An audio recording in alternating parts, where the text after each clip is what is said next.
21st October 2021, about a month ago. It's a day that I will never forget. It's a day that I don't want to forget. So this was the day we landed in Lebanon, and we had a long trip, and we were given literally 1 hour to freshen up, and then we headed for a place called Sabra and Shatila.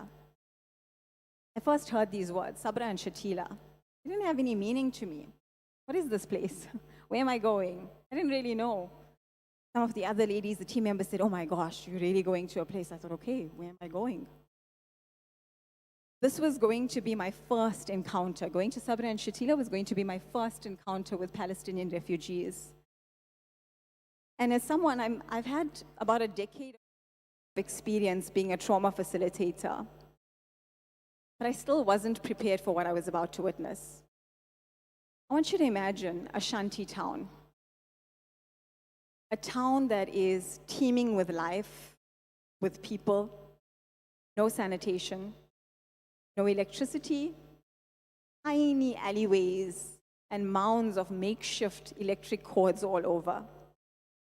Safety hazards at every turn, and little children running around close to them, just brushing against all of this.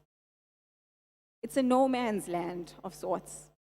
Children here are born and die and live as refugees. That's the only reality they've ever known. And this is where we met someone called Abu Ibrahim. And he really surprised me. Abu Ibrahim is around the same age as my own father. He told us he's about 74. He's not sure exactly when he was born because his birth date was never recorded. Abu Ibrahim, as you would expect, lived a very hard life. He had virtually nothing, and he lives as a refugee for 72 out of his 74 years. He's been a refugee. It was in this home, in the home of Abu Ibrahim, if you can call it a home, that I broke down in tears. And after leaving this home, I kept asking myself, why?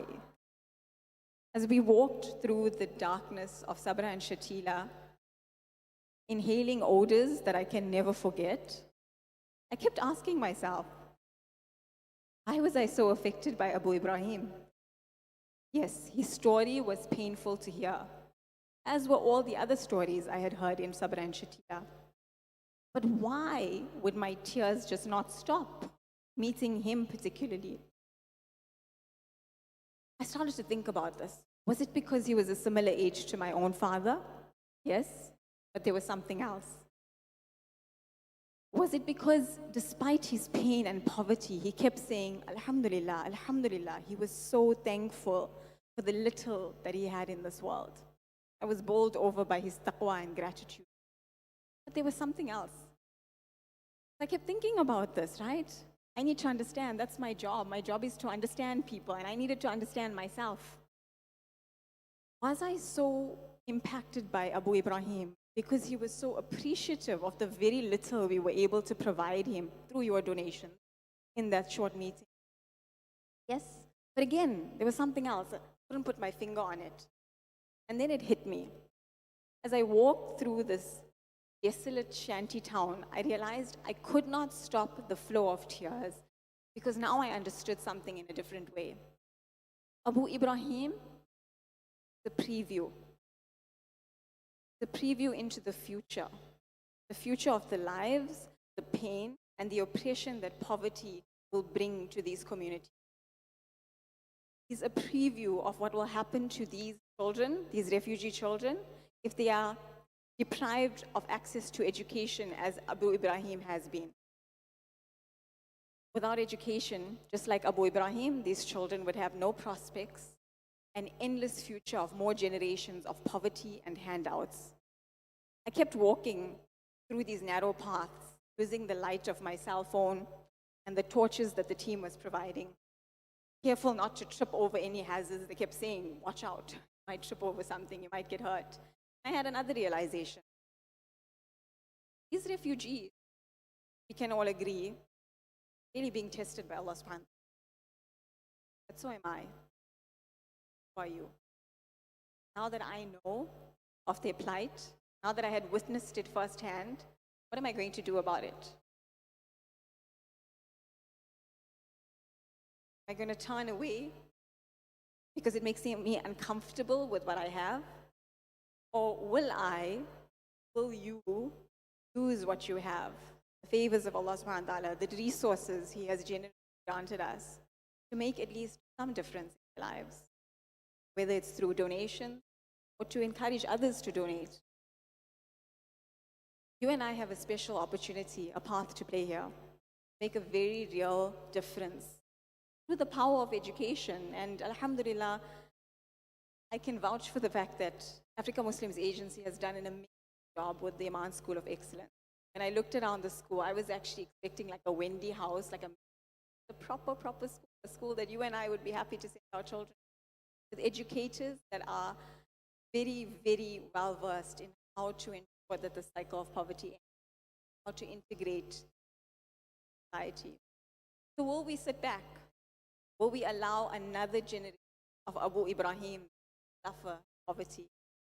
Or will we intervene, give them a chance to break the cycle of poverty for themselves and their families? 650. 650 children need sponsorships. Maybe you might be fortunate enough to sponsor one or partially sponsor a child. And if you do, you actually won't be changing 650 lives. You'll be changing the futures of everyone that those 650 families come into contact with, because each one teaches. A ripple effect of change is created through your donation, which might not seem like a lot to you, but it really is. And so there's an exponential effect to this. Each one goes out and helps and heals the next one, and that's how we will heal a generation and rebuild a community. What a beautiful opportunity for us all. Will you be a part of it? You know, people keep asking me, and I'm going to round up with this. People keep asking me, how was your trip? How was your trip? And I keep saying, well, how much time do you have? But if I could sum it up, this trip broke my heart. And there's a quote by Rumi that I love that says, the wound is where the light enters you. The quote that I live by. And I hope tonight your heart will break too. Because sometimes we need our hearts. It gives us an opportunity to feel the compassion we need to be the instruments of change. So I pray that we are all granted acceptance from the Almighty, support this worthy cause. May our efforts stand as intercessions for us before Allah subhanahu wa ta'ala, and may He accept from us and bless us in this initiative. Jazakallah khair.